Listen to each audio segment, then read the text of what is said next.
Okay, so now I'll just come to the actual subject line. So before going into the nuclear technology or the energy production, how much we need to produce the energy and other stuff.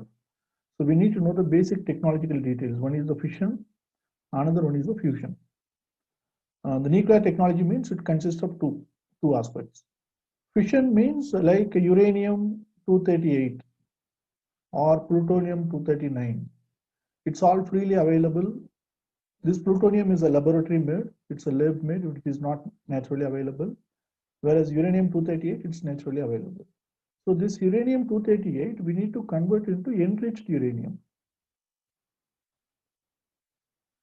Enriched uranium means, anybody can answer? What you have to do? This uranium 238 will be converted into 235. So this is called enriched. So only this enriched uranium will be used in the reactor. Okay. So how this nuclear energy it gives the energy, I mean the nuclear reactions gives the energy means, so uranium 235 will be placed, plus fast moving neutron will be fired on it. Okay, the free neutron will be fired on it. It leads to the breakup of uranium into two elements. One is a barium, another one is krypton. Plus there will be three free neutrons will be released. Plus there is a huge amount of energy will be released. This is the formula. What is happening inside nuclear reactor? Your basic chemistry. You might have studied in your 10th standard or in +2. Okay. So this barium and krypton, which is normally used nowadays in the medical field for a cancer treatment or for a diagnostic purpose. Okay. These three neutrons, what it does, again it will go for the hit. It will hit the another uranium 235 and it releases the huge amount of energy. And again, it's this three, it will go for a chain reaction. You got the point? So this will become a 3, then it become a 9, then it become a, what do you call 81, then 287 or something like that. You just multiply in the cube and it goes for the process of chain reaction. This is called chain reaction. Am I clear? So this chain reaction should be in a controlled manner. Otherwise, what will happen? The nuclear reactor will act like an atomic bomb. So the atomic bomb and the nuclear reactor both are same. There is not much difference. Atomic bomb, what happened? The same uranium 235, it goes for the chain reaction, uncontrollable manner. There is nobody is there to control. That is what happened in 1945 in Hiroshima, Nagasaki. You just drop the bomb, fire and forget. So the city will be demolished. Okay, that we experienced. Whereas in a nuclear reactor, we cannot leave it like this. We need to control it. If you want to control, what you have to do, you need to control whatever the free neutrons are getting released. That need to be, what do you call, reduced or absorbed. So that the amount of energy which is released, I can able to control it. Okay, that's the only difference between atomic bomb and the nuclear reactor. Why the nuclear reactors are, it is a dangerous, it's a harmful across the globe. The people are, a lot of NGOs are opposing it because if something happened, if you are absorbing capacity of this free neutron, if something happened, that means you are nothing but you are growing an atomic bomb, what do you call, inside the country. It may lead to the bomb explosion with a huge amount of, what do you call, radioactive elements. It is clear. So in a nuclear reactor, it is well controlled. You don't need to worry about it. For controlling it, what they will do, they will use something called moderator. They will use something called moderator. Moderator means liquid sodium will be used. This question was asked in your exam. 2018 or 19. Prelims. Which is the element used as a moderator in a nuclear reactor? It is liquid sodium in India. Whereas in a few reactors we are using liquid sodium and few reactors we are using graphite. So please note down this. So these questions are very often it is being discussed in the examination. So the moderator, this two is very, very important because they are the what you call important elements, they are going to observe this entire chain reaction. Okay, this 9 to become an 81, it can be controlled by this liquid sodium. Keep it in your mind. So that the overall energy which is released by the reactor can be minimized. That is the advantage. It is clear. So any doubt in this so far about the nuclear reactor process, how it works? Yes, sir. Yeah. U-235 is naturally available, or they will produce in laboratory, sir? No. Uranium-238 is a natural. Yes, Okay. sir. Say for example, if you are staying in Bangalore, after the class, you just come out of the classroom or your home, you just pick up any rock from the Bangalore on the street, you have some amount of uranium-238. Keep it in your mind. In each and every rock, we have minute scanty process of 238. But this 238 cannot be used as such. You need to enrich it. You need to segregate it. You got the point. So we have a separate processing units are there that is called nuclear fuel complex. Where is it? Anybody? This question was asked in your exam. No idea, sir. Nuclear fuel complex, it is in Hyderabad. Keep it in your mind. It is in Hyderabad. It is a public sector unit and it is a high security zone. So what they will do, they will mine the uranium, and uranium will be transported to the nuclear fuel complex. They will process 238 and 238 will be converted into 235 by using laser technology. By using laser technology. 1 year in your IAS mains, not now, somewhere in 2013 or 14, in a mains they was discussed about the process of uranium enrichment. Uranium, this particular nuclear technology is very fond of your UPSC. Keep it in your mind. Very often they'll raise the question, both in prelims, mains, as well as in interview. Okay. So you have to be thorough with that. So uranium enrichment process, you need to explain for a 10 mark. You got the point. So where in India, where we are mining uranium? Hyderabad. The mining location. It is all previous year questions. I have already told 4 questions, previous year questions. Uranium mining places, only one place is there. That is in a place called Jaduguda. That is in Jharkhand. It is in Jharkhand. Only one place we are mining it, even though we have in multiple locations we have identified uranium. Because uranium mining itself, it's a highly dangerous. And you know that litigation process in India. So the government of India's attitude is, even though we found multiple places the uranium, we are just keep mining it in only one location, that is in Jharkhand. We have found in Karnataka also recently, and we have found the good quality in Meghalaya. Okay, these 2 things probably we may go for a mining in a large scale in future, but not now. Okay, from Jaduguda, they will shift everything to the nuclear fuel complex. It is only complex. It supplies the enriched uranium for all our reactors in India. All our reactors in India, and it is a high security zone. It is clear. So once of the uranium is enriched, after that uranium, normally if you go to this NFC, I have visited this NFC when I was working in Hyderabad. There is a public museum is there outside. There you can, even the school students will come just for education purpose. They will show how the process is being done. So there you can see the uranium-238. You can touch it and you can lift it and you can feel it. It is looks like an iron and steel.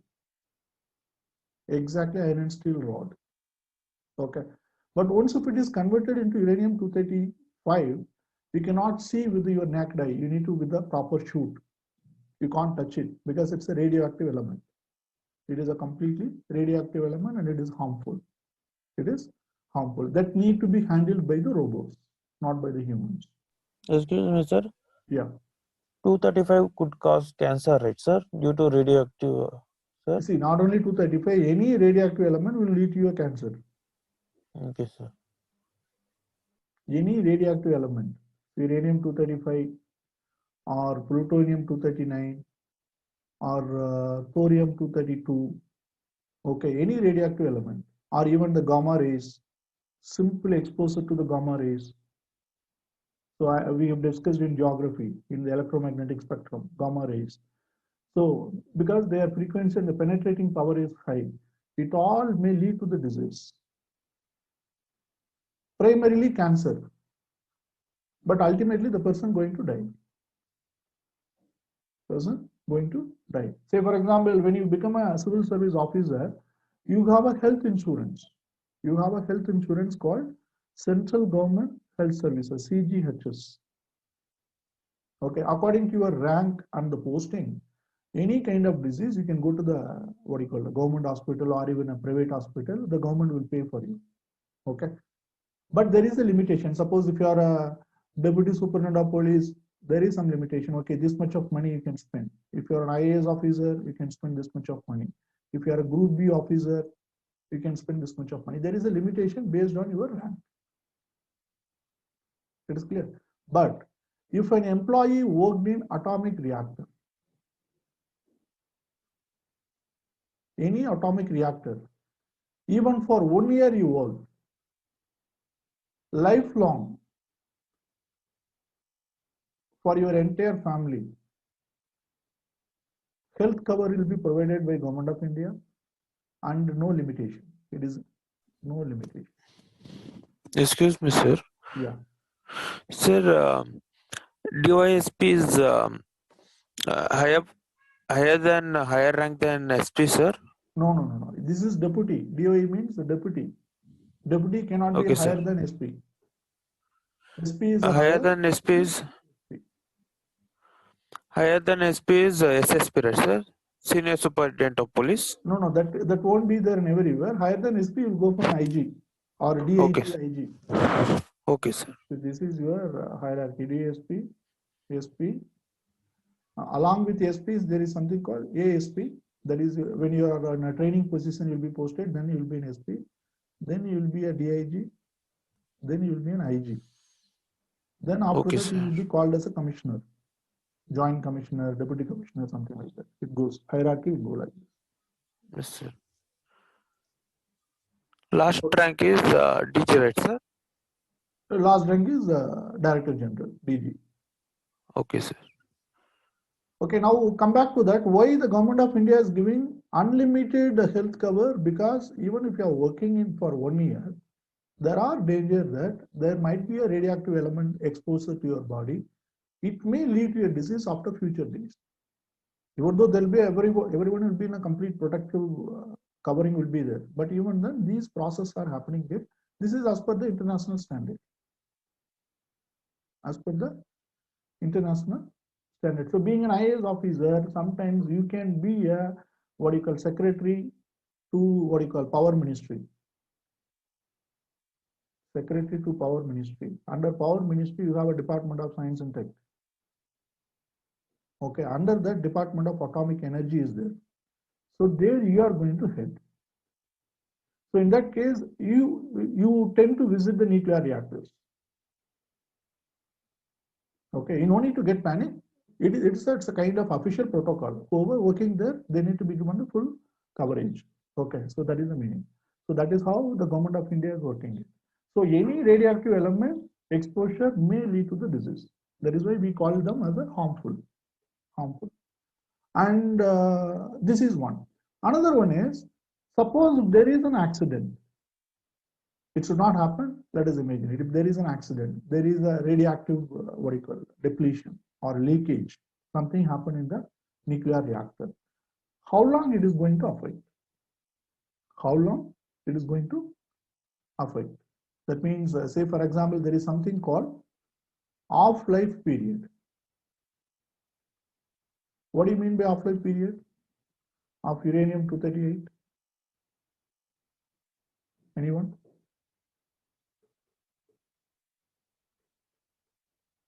Or we have something called C14, carbon-14. Again, Sir, it has off lifetime, sir. It survive off time in environment, sir. Okay, to an extent it's fine. So how much it is for carbon or uranium? For carbon, sir. Carbon where we are using it, uranium where we are using it. Sir, uranium we are using in such as explosions, and carbon we using in such as electricity. No. Say, for example, recently you might have studied in your newspaper, in Gujarat, they identified a few dinosaurs' eggs. Okay, the archaeological department excavated and they came to know that dinosaurs' eggs, which was lived millions of years ago. So once of the egg is collected by the ASI, how they come to know it was lived millions of years ago? How they are calculating the age? How they are calculating the age? Using carbon dating. That is nothing but a carbon-14 dating. Keep it in your mind. So for any biological things, if you want to identify their age, okay, so you need to use the carbon-14 dating. Any dead human being, if you want to identify which year he died, or any ancient animal or dinosaur's eggs, or any plants or any trees, if you want to identify the age of the tree and everything, so you can use carbon-14 dating. Okay, so the carbon-14 dating half-life period is 5,000 to 50 years. What does it mean? Suppose, say, for example, in a person's body is 100 grams of carbon-14 is there. To become 50 gram, it will take 5,000 to 50 years. That is actual meaning. Again, to become 25 gram, it will take another 5,000 to 50 years. Like that, these things will keep on expanding. So by calculating what is the remaining amount of carbon-14 it is there in that particular body, in that particular egg, I can calculate what is the approximate age the dinosaur eggs were laid. What is the age of it, in which period they have lived. Am I clear? You got the point? That means the carbon-14 will be remain there for millions of years. It goes. Suppose Excuse me, sir. How Yes. they comes to know the age of such a ancient things, sir, by carbon dating, sir? See, that is what I'm explaining now. Yes, sir. See, for example, you and me, we are breathing right now.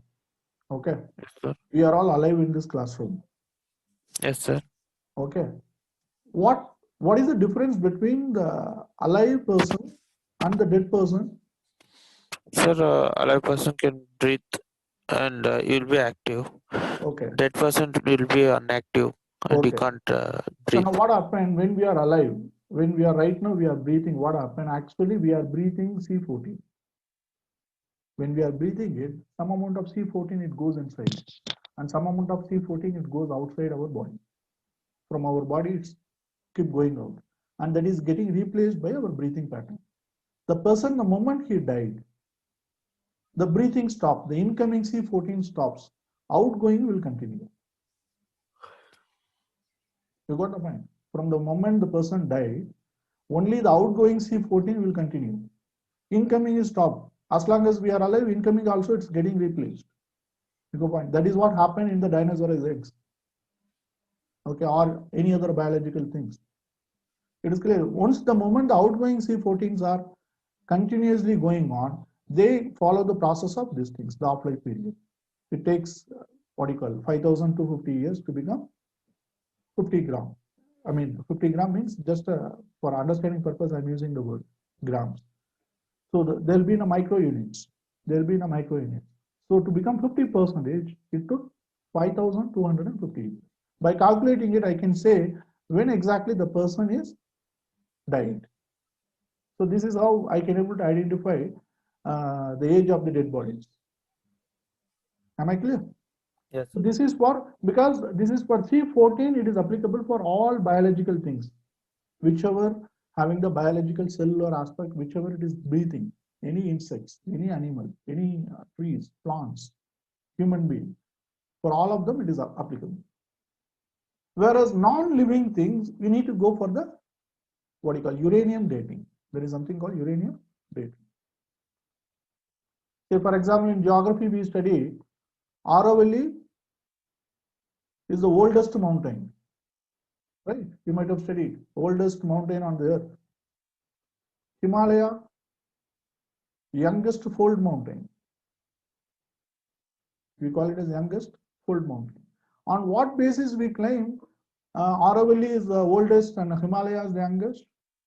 Do we have any Aadhaar card for them? No, sir. Uranium rate. So it is purely based on the uranium dating. That is what I told. If you go out of your house, if you pick up any rock from the Bangalore street, in that rock you have some amount of uranium-238 is there. So by calculating that, I can exactly tell what is the age of that particular rock. Same thing is applicable here in Aravalli and Himalaya also. I can identify the age of this mountain by calculating half-life period of uranium. Half-life period of uranium is, it is much more bigger than carbon. It is 11,000 years. Keep it in your mind. It's very, very huge. That means, what is the actual meaning of it? If there is any uranium leakage in the reactor,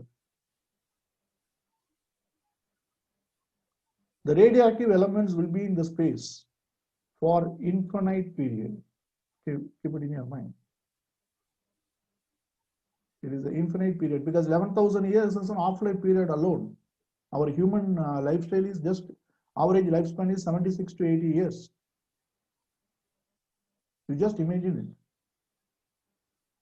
So the impact will be catastrophe. Impact will be catastrophe. Keep it in your mind. In Hiroshima and Nagasaki, even now, if you go with the proper equipment, you can feel the radioactive elements. Even now, it is just 50, 70 years old, 1945 to now.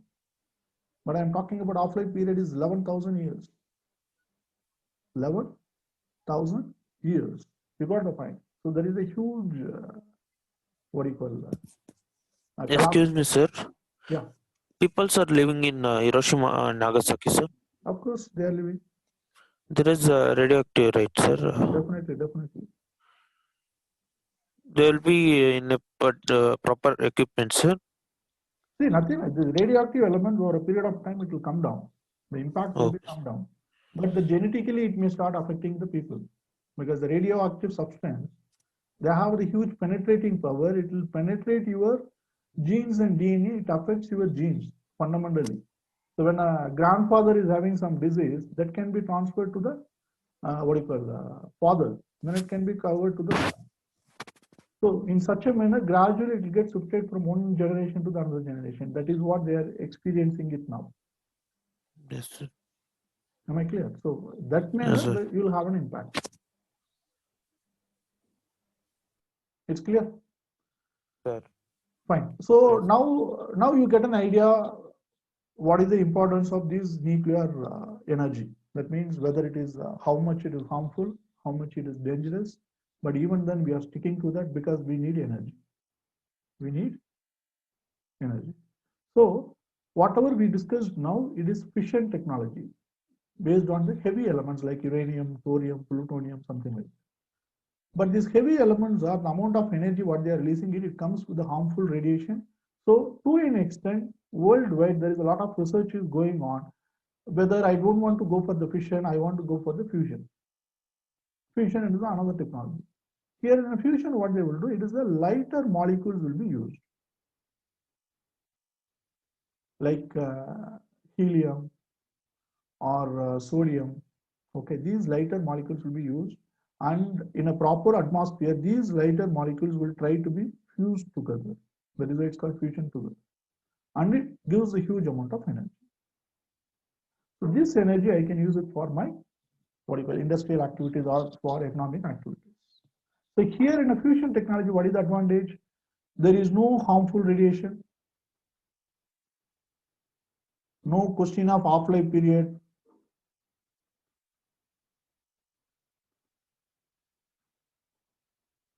Okay. So no, no radiations are penetrating your body and lead to the disease, nothing doing, no diseases. And fourth is amount of energy released, it's huge compared to uranium-235. So the amount of, they are claiming it if you have 1 kilogram of helium, just 1 kilogram. And if you have a fusion technology, entire earth we can supply the energy. That is the amount of energy will be released from this. It's very, very huge. Comparable, it is no way comparable with uranium-235. It is clear. That is the actual meaning of it. So for that purpose, they are planning to establish the fusion in a laboratory. But achieving the fusion, it is very, very difficult because the fusion actually it is happening in the sun atmosphere. Sun atmosphere. But in sun atmosphere, which is happening at around 6,500 degrees Celsius, in this temperature, it is happening at the fusion is actually happening in the sun outer atmosphere. But maintaining this much of temperature in the laboratory, it is impossible. It is impossible because we don't have any material which can withstand 6,500 degrees Celsius. Keep it in your mind. Do we have any material where the melting point is beyond 6,500 degrees Celsius? What is the melting point of iron and steel, which is normally we are considered it's very strong? Anybody? Suppose where you are sitting, that construction, inside where you are sitting in the building, inside there might be an iron and steel. So what temperature this iron and steel will go for the melt? Anybody? 90 degrees Celsius. How much?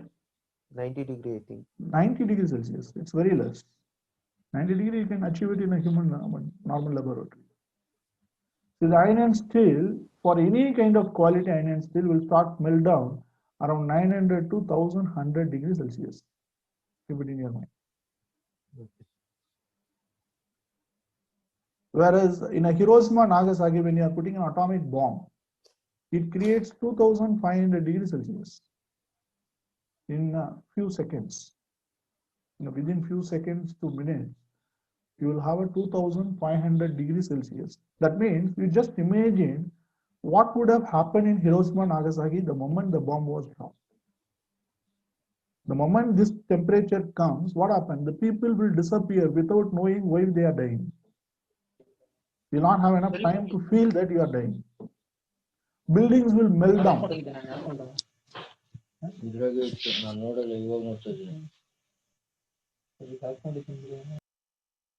Buildings will melt down and it disappear in vapor.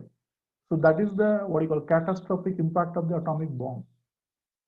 Okay, on any city, because 2500, because normally the heaviest metal for any city where the human beings are living, it is using it's nothing but iron and steel. Iron and steel is nothing but it starts melt down around 1100 degrees Celsius. Okay, when 2500 itself we can't withstand, how you think about the 6500 degrees Celsius? It's impossible. It is impossible. But we have something called heavy elements which can withstand up to 4000 degrees Celsius, but which is used only in the space technology. Say for example, space mission. Say for example, space shuttle. Say Kalpana Chawla or Sunita Williams, they are all traveling in a space shuttle to the International Space Station. When they are traveling in a space shuttle, when they need to cross the atmospheric layer of the Earth, that the outermost surface of the space shuttle tend to go for the friction, huge amount of friction, and they need to withstand around 4000 degrees Celsius so that they can survive. Am I clear? The Columbia mission was met an accident and Kalpana Chawla died. I hope all of you are aware about it. That happened because there was some pieces got dismantled. So they could not able to maintain the temperature. Totally burnt out. Totally.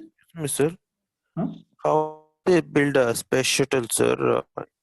There's no gravity force, right, sir, in space? No. So that is altogether, it's a different topic. We are going to study about space technology separately. Okay, I'll explain in that. Am I clear? Space and everything we are going to discuss. Here I'm just putting an example.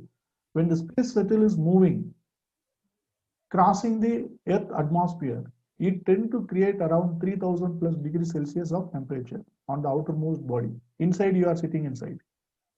Okay. Inside you are sitting. So that material is a specialized material. It is an alloy material. It is an alloy. So what they will do, they will use nickel, iron and steel, and there is some special material called zirconium alloy, which is made in laboratory. All these things combined together, they will make a material that is very light in weight, but they can withstand up to 4000 degrees Celsius. It's clear. You remember this word, zirconium alloy. This question was asked in your exam. Zirconium alloy. Zirconium alloy. This question was asked in your once in your exam. What is the material used in space shuttle? Okay, that was the question.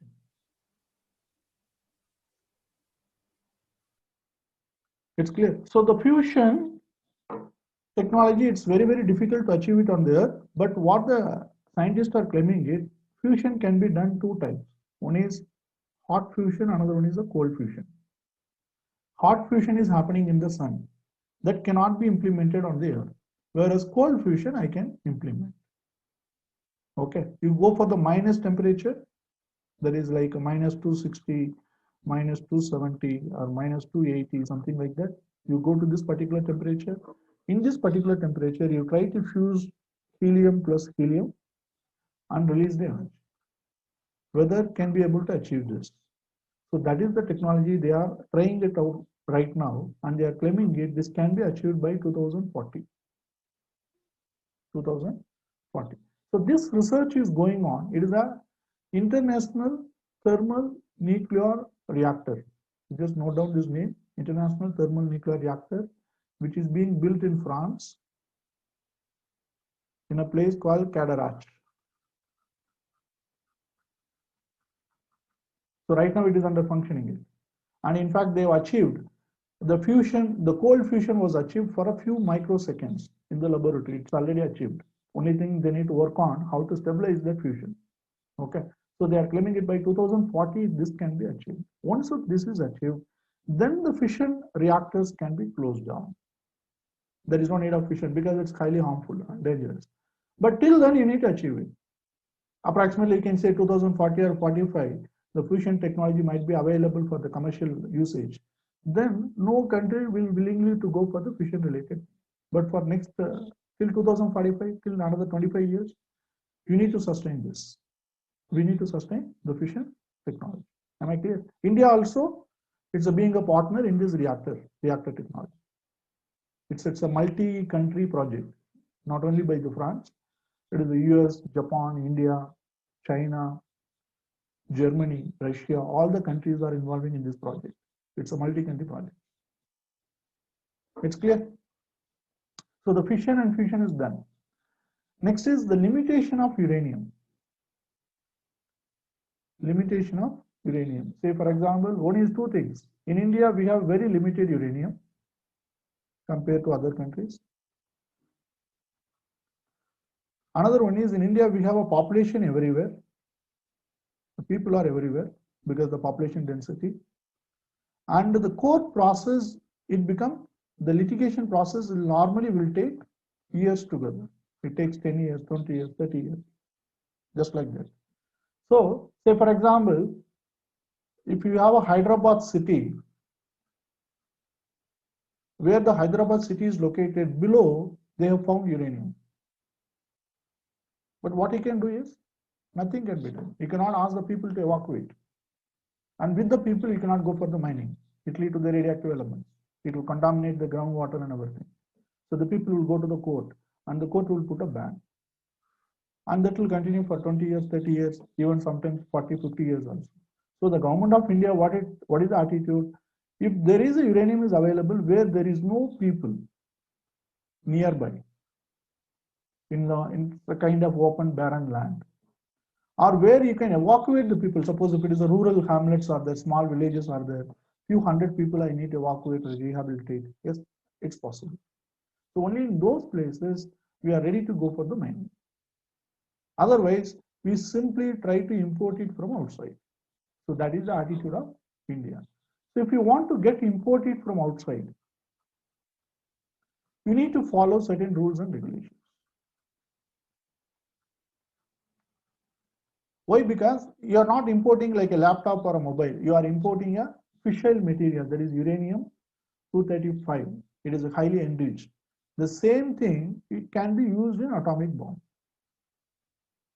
And you can kill the world. You got the point? Because of that, internationally, there is a strict rules and regulations on a trade, particularly in uranium. Or anything related with the nuclear material. Because the nuclear technology or nuclear fuel or nuclear enrichment or anything related with this, there is a strict rules and regulations are there that is being implemented by an agency called IAEA. IAEA means anyone? This question was asked in 2016 prelims, very recently. I think International Atomic Energy Agency. Atomic Energy. International Atomic Energy Agency. Okay, where it is located? Where is the headquarters? That was the question in 2017. So Switzerland, I guess. It's in Austria. Vienna is the city where this headquarters is located. It is clear. It is an international agency. Even India is also a member. Almost all the countries are member.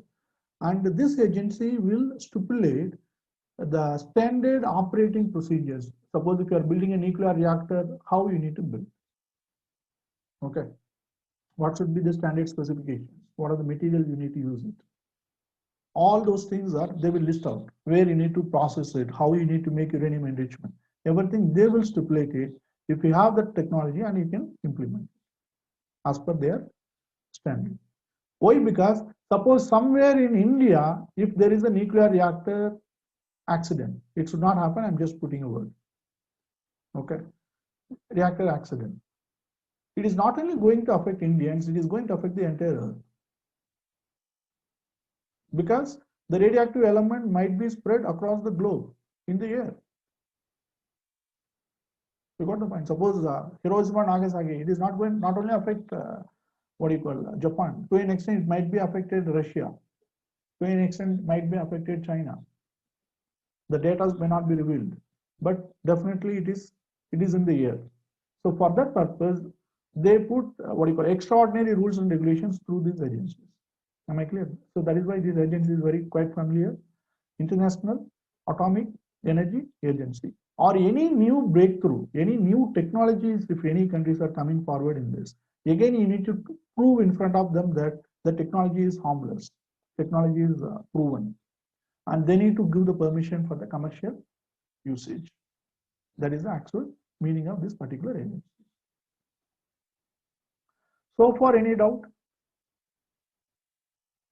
We have done with the fusion, limitation process we have done. And where we are mining, I have told. Where we are enriching, we are told. Okay, and the carbon dating, uranium dating, it's all previous year questions. Keep it in your mind. And IAEA, it is done. It is clear.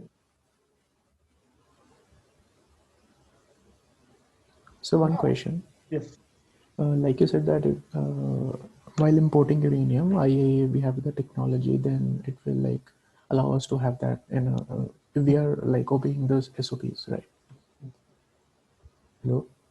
Yeah, I'm not getting. Tell me. Yes. Like you said, so that if we are part of the IAEA and if we are having the technology and if we import uranium as per their standard procedures, we can do it, right? Yeah.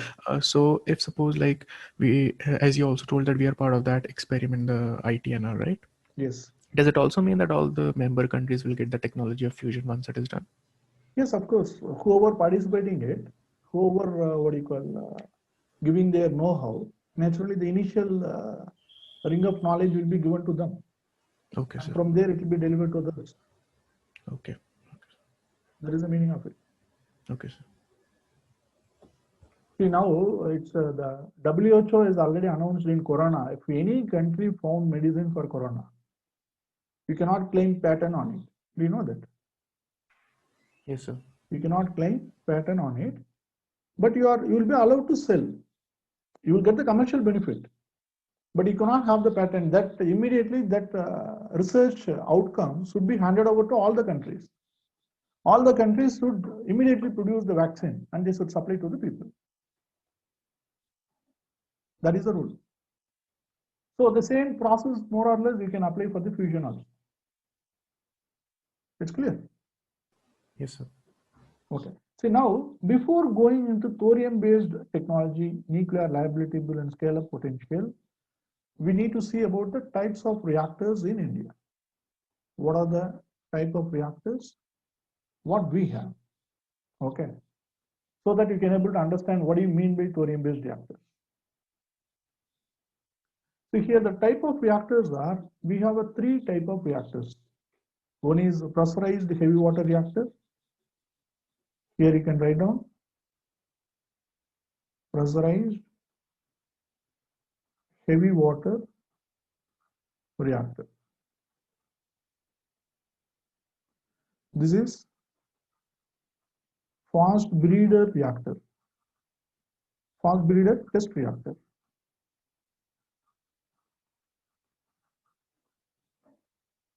Here this is advanced heavy water reactor.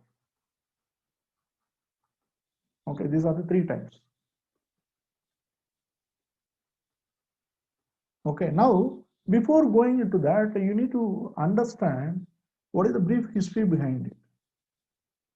Now, if you see that these two, FBTR and advanced heavy water reactor, which is available only in India, which is this technology is not available anywhere in the world. Whereas the pressurized heavy water reactor, which is available across the globe with everyone, including India. So, like everyone, we also started the journey with this pressurized heavy water reactor in 1962. So 1962, when the government of India decided, okay, we need to go for the energy which is based on the nuclear energy, otherwise the country cannot prosper during Jawaharlal Nehru period.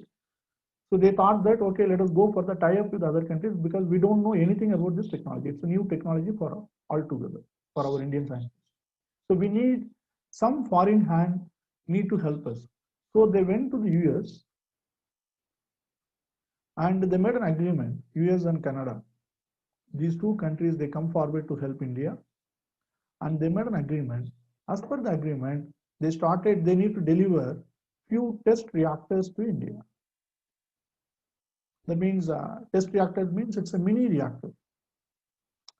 Small, maybe 100 megawatt or 50 megawatt, small micro electricity will be generated and that can be tested and that can be connected with the electric grid. You can once everything is fine, then you can go for the actual production of the mega size reactors. So that is called test reactor. So they delivered two test reactors. One is called Kamini, another one is Apsara. These two are mini test reactors. Kamini means Kalpakam Mini, which is located in Kalpakam in Chennai. Okay. Apsara, it is in Tarapur in Mumbai. Apsara, it is in Tarapur in Mumbai. So we have two nuclear research centers are there. One is at Chennai, Kalpakam, we have Indira Gandhi Nuclear Research Center. Okay. Another one is in Tarapur, we have Atomic Power Corporation. It's a kind of research center. Okay, APCRC, Atomic Power Corporation Research Center. It is located in Tarapur in Maharashtra. Okay, these two are the research center which was established in 1960s. It is clear.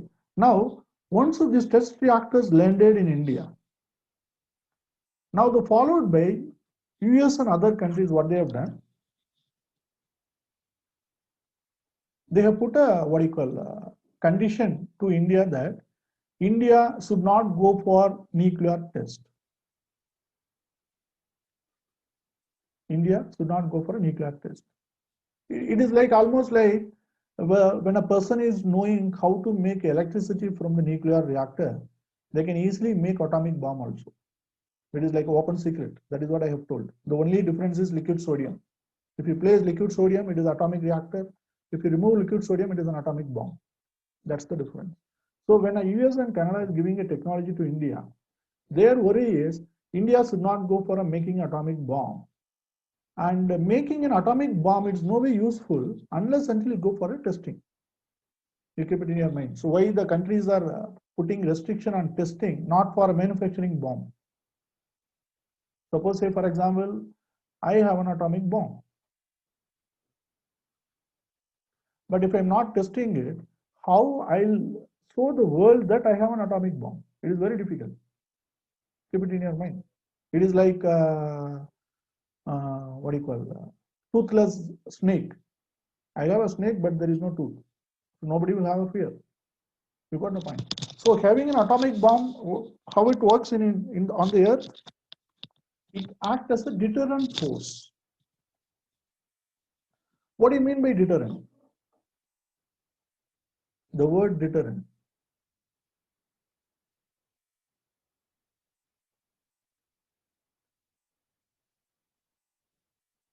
Deterrent means what? Elucidate deterrent. IAS mains question, it was asked in your exam. Keep it in your mind. Somewhere in 2012. If I'm not wrong, maybe 10 to 12, you need to check. This question was there.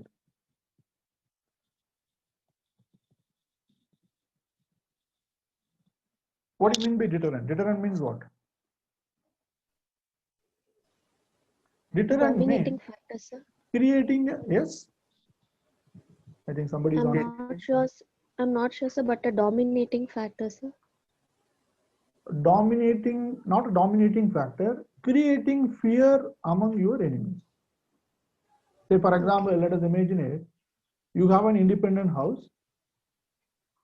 You don't have a very often the sales executives are coming and disturbing you, and you have a compound wall and everything. You want to stop this menace. You don't have a dog, but what you can do, you can simply put a board. Don't come inside.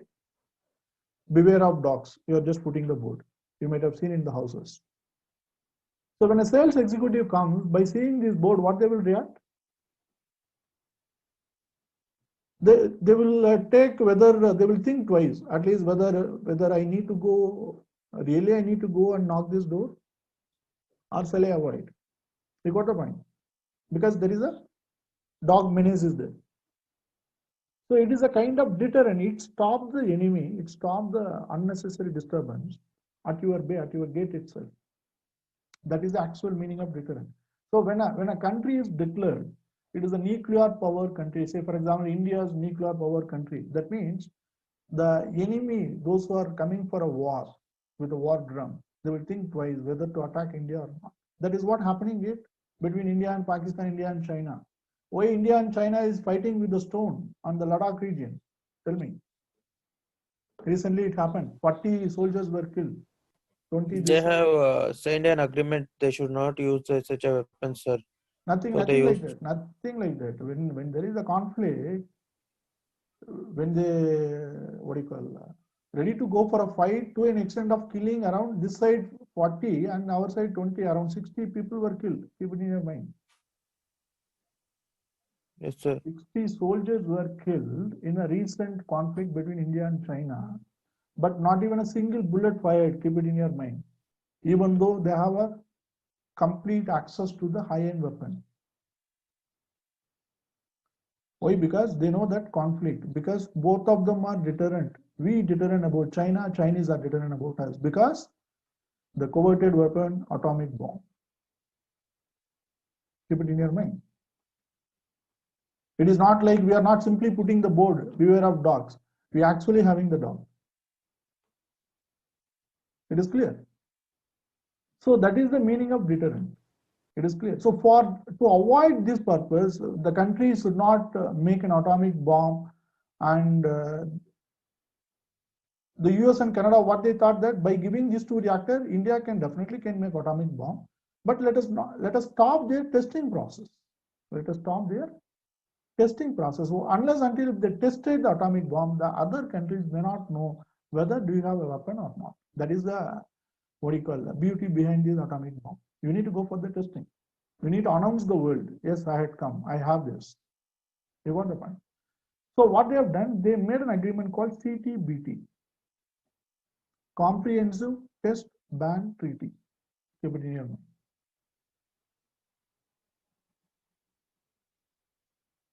CTBT, Comprehensive Test Ban Treaty.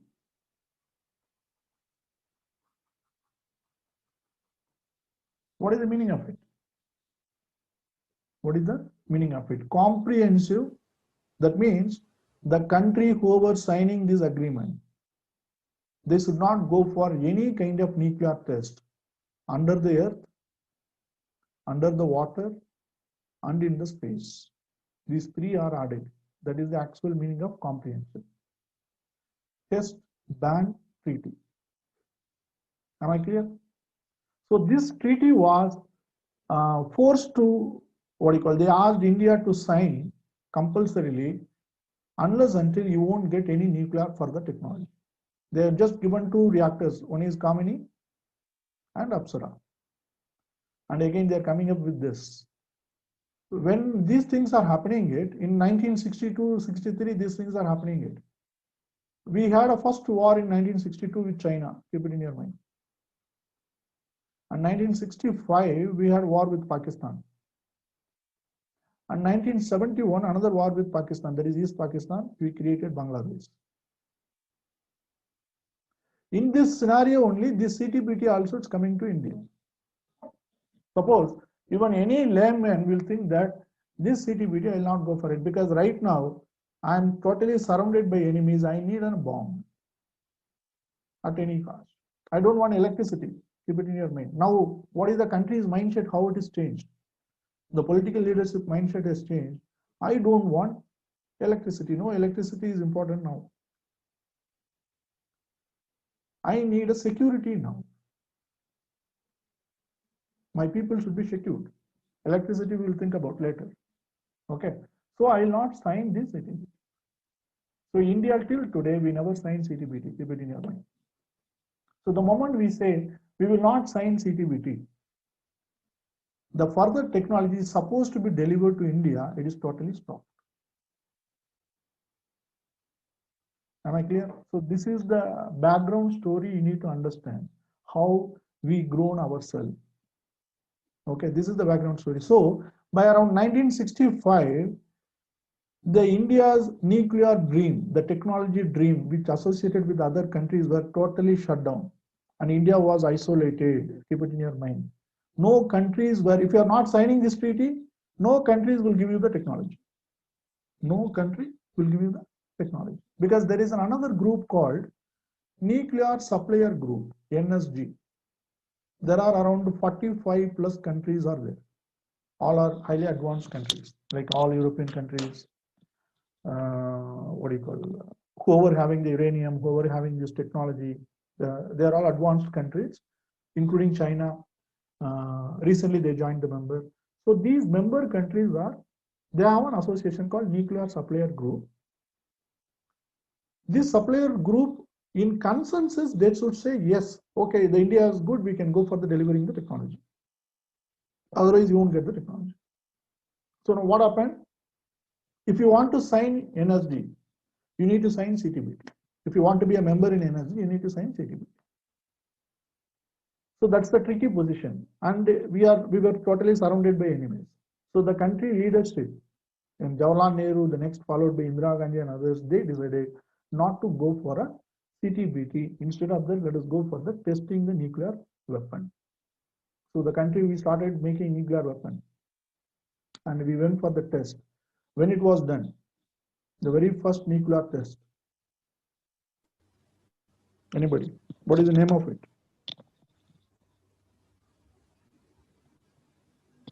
1969, huh? Or 67? It was done in 1974.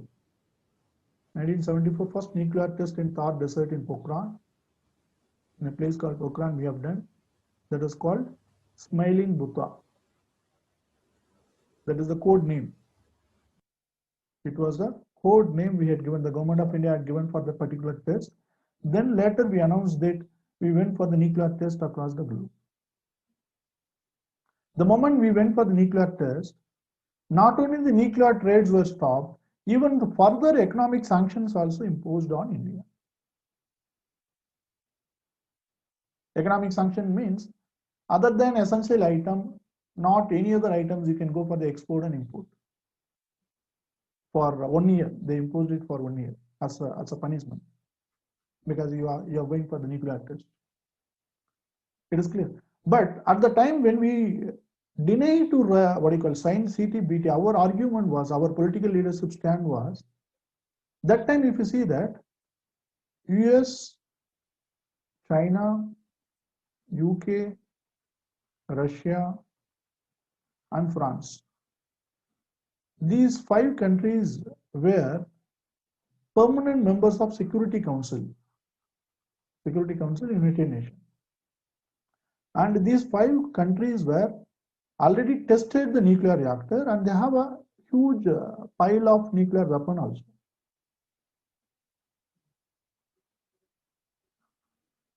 Excuse me, sir. These countries have permission to test, sir. Yes, that is actual meaning. These countries were, before this treaty itself, what they have done, they have already made the nuclear weapon.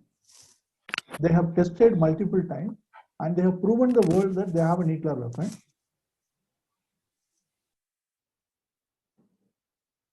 Okay.